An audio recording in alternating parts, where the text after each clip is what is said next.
Fala galera, tudo bem com vocês? Aqui é Leonardo, seu professor de filosofia. Na videoaula de hoje, nós vamos conhecer melhor o pensamento do filósofo alemão Karl Marx, ok? Se liga então, prepara o seu material para a gente começar. Inicialmente, pessoal, a gente tem que pensar que o Karl Marx, né, ele está num outro contexto na Alemanha, né, uma Alemanha influenciada pelo pensador Hegel, né, a gente viu nas videoaulas passadas, e o contexto da juventude alemã é outro, né? A Alemanha está passando aí por um processo de unificação, né, o contexto histórico, e a gente tem aí, né, o fortalecimento na Europa, de certa forma, do capitalismo, né? A Revolução Industrial está bombando em outros lugares, né? Como na Inglaterra, né? A Inglaterra vai ser o cerne aí da economia no mundo. E a gente tem o Karl Marx, pensador que vai sair da Alemanha, né, em seguida e vai morar lá em Londres para conhecer essa realidade da Revolução Industrial aí. Olha só, o que a gente tem que saber, né? Claro, o Karl Marx é um filósofo, né? Mas ele é um filósofo social. Como assim? Ele é um cientista social, tá ok? E podemos dizer com toda clareza que também ele é um grande economista, porque a sua obra, o Capital, ele vai fazer análises econômicas levando em consideração teses, né, de outros economistas do passado, principalmente, né, vai debater muito com algumas ideias do liberalismo econômico de Adam Smith, ok? Olha só, qual que é o cerne das ideias de Marx? É a luta de classe. Você já ouviu falar, né? O Karl Marx defende lá a luta de classe, sim, tá? E para ele a luta de classe não é só, né, uma briga entre classes sociais, mas ele vê essa briga entre burguesia e proletariado como motor da história. Sempre houve essa briga, ok? Ele vai mostrar isso ao longo da história, por isso a gente vai falar daqui a pouco, né, dessa ideia aí. Olha só outra coisa interessante, né, que deve-se ao marxismo a formação e desenvolvimento de um pensamento sociológico crítico e mais radical, né? E o Capital, ele faz uma proposta aí, né, de mudança da sociedade através, né, da crítica ao capitalismo, tá ok, galera? Tem muitas coisas sobre o Karl Marx que eu poderia falar para vocês aqui, mas inicialmente essas são as mais importantes, tá ok? Vocês vão conhecer muito o Karl Marx também pela sociologia, né? Vou apresentar para vocês aqui um Marx mais pensador da filosofia, né? E as coisas que precisarem saber sobre Marx, vocês vão ver muito nas aulas de sociologia, ok? Então vamos lá para o nosso Marx filósofo. O que a gente precisa saber dele, né?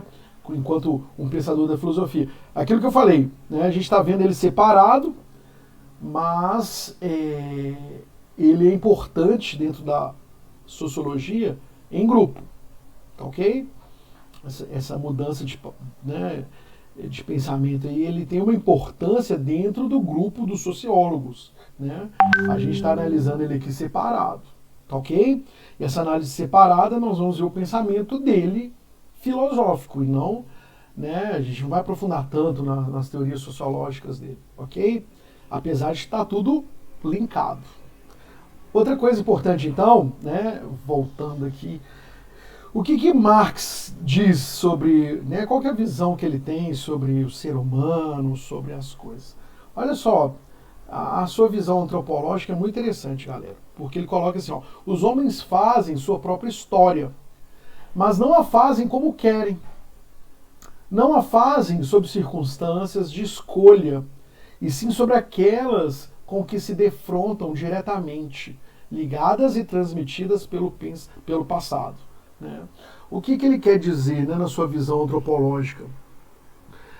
De que nós, né, os seres humanos, a nossa vida é determinada, de certa forma, pelas escolhas, né, pelo contexto que a gente nasce, o contexto que a gente está, né, pelas escolhas feitas por outros pensadores, né, por outras pessoas aí. Deixa eu diminuir aqui para vocês verem a foto dele aí. Mas, inicialmente, a gente tem que pensar que o Karl Marx ele tem essa visão, né, de que o ser humano quer fazer sua história, quer deixar seus registros, né? Quer se perpetuar no meio da espécie humana, deixando seus registros, suas ideias, seus pensamentos, sua vida, mas nem tudo ele escolhe da forma que ele quer, né?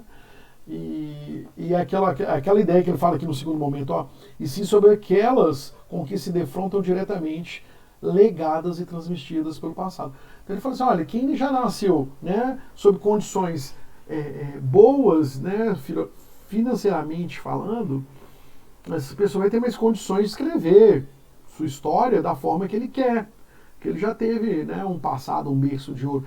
Agora, quem já nasce, né, numa situação, num contexto, né, de vida complicado, tendo que trabalhar, né, o tempo todo, ele não faz, né, as suas escolhas conforme ele quer. Muitas vezes ele é dependente aí, né, das relações de trabalho para ele poder viver da forma que ele quer, que ele gostaria, que ele sonha, ok? Então essa é a ideia importante, tá? Alguns conceitos que eu coloquei aqui pra gente, né, que vão aparecer ao longo das videoaulas, né? Essa é a primeira videoaula, a gente vai ver outras aí daqui a pouco, ok? Então eu vou deixar aqui só registrado, ó, materialismo histórico dialético, né? Sociedade ideal, né? Infraestrutura, superestrutura, crítica ao capitalismo, alienação, ideologia e mais ali. Tem coisas de sociologia, vocês já perceberam isso, né? Mas é interessante a gente perceber que o Karl Marx vai trabalhar esses conceitos o tempo todo também dentro da sua visão filosófica. O que a gente precisa aí, o que é necessário vocês entenderem do Karl Marx, né? Primeiro, então, a crítica que ele faz ao idealismo hegeliano, né? A gente já trouxe o texto dele aqui, falando sobre a sua visão antropológica, e agora a gente vai ver essa crítica aí ao idealismo hegeliano. Olha só, pessoal, muita atenção nesse detalhe, tá? Ele fala assim, ó, toda e qualquer sociedade é determinada por suas condições socioeconômicas, tá? Toda sociedade é determinada por suas condições socioeconômicas. O que ele quer dizer com isso, né?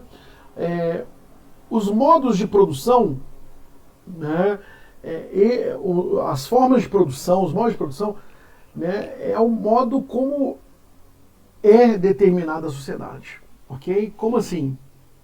A sociedade é determinada pela forma que ela organiza as produções dela, né? Mas como assim, Leozão? Me dá um exemplo interessante, né? Então, por exemplo, vocês vão fazer o Enem agora, né? Olha só, qual que é a demanda social, né? Quais são as profissões que são demandadas aí, né, nesse modo de organização social? Quais são as profissões que são demandadas dentro aí das produções, né? Então, aqui, ó, você precisa de uma sociedade, você precisa de engenheiro, né, precisa de médico, principalmente agora, nesse contexto de coronavírus. Médico, né? Falei dos engenheiros, dos médicos. Você precisa, pessoal da área da saúde, claro.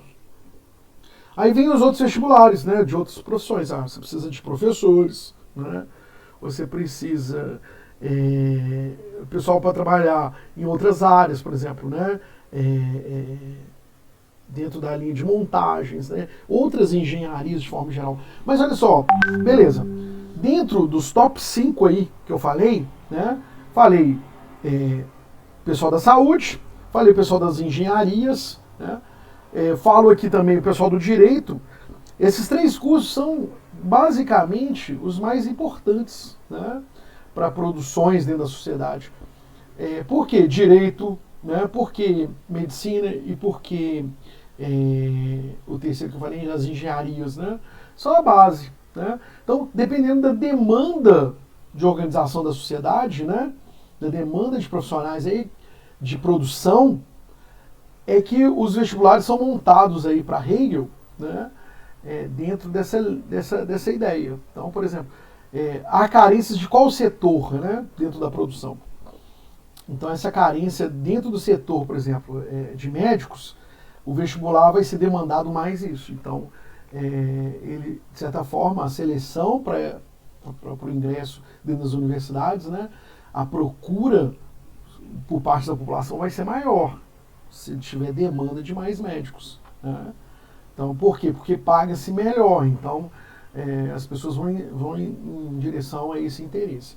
Olha só, fica mais fácil de entender isso agora, né? Marx afirma que os interesses que movem a sociedade são materiais, né?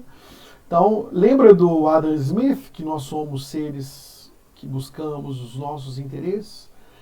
Marx não discorda de Adam Smith, ok?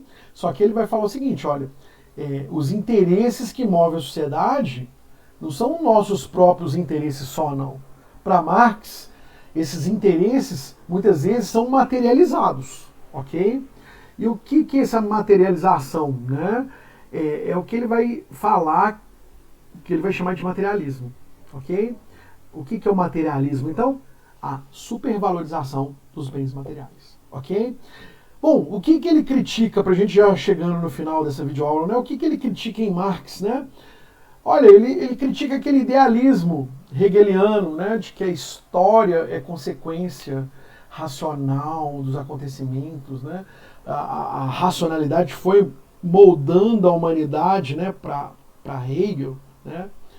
De certa forma, que o indivíduo ele é só uma peça ali para fazer a antítese, né, que leva à síntese o tempo todo. Mas haveria um espírito absoluto na história, de tal forma que esse espírito absoluto ia tomando consciência, né, os indivíduos iam tomando consciência dele, ia seguindo, né, dentro aí da marcha da evolução do espírito. Essas são as palavras de Hegel, a marcha de evolução do espírito. Bom, Karl Marx critica isso. Por quê? Né, para a gente ir para o final da nossa videoaula aqui. Porque é o seguinte, olha, o indivíduo, ele tem uma participação dentro da história. Ele não é totalmente determinado por essa marcha do espírito absoluto, né? Mas o indivíduo tem um papel na história, por quê? Porque a sua condição social, vamos dizer assim, né, é dependente, né, vamos falar assim, em outras palavras, tá, gente? Precisa entender melhor. Karl Marx diz o seguinte, olha, o modo de pensar do ser humano é dependente das suas situações concretas, tá? O que eu quero dizer com isso? O que Marx quer dizer com isso, né? Que nós estamos determinados, né? A nossa forma de pensar está determinada da nossa situação concreta. Se você trabalha o dia inteiro, você não vai ter tempo para pensar, é isso que ele está falando. Se você trabalha o dia inteiro, você não vai ter tempo para pensar. Se você o tempo todo move, trabalha, né, qual o tempo você vai ter para refletir?